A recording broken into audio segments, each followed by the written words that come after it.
कि मेरे साथ किसी चीज को शरीक न कीजो, और तवाफ करने वालों और कयाम करने वालों और रुकू करने वालों और सजदा करने वालों के लिए मेरे घर को साफ रखा करना। और लोगों में हज के लिए ऐलान कर दो कि तुम्हारी तरफ पैदल और दुबले दुबले ऊंटों पर जो दूर दराज रस्तों से चले आते हों सवार होकर चले आएं, ताकि अपने फायदे के कामों के लिए हाजिर हों।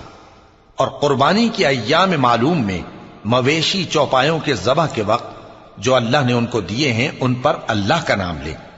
अब उसमें से तुम खुद भी खाओ और खस्ता हाल जरूरतमंद को भी खिलाओ। फिर चाहिए कि लोग अपना मैल कुचैल दूर करें और मन्नतें पूरी करें और उस कदीम घर यानी बैतुल्लाह का तवाफ करें। ये हमारा हुक्म है।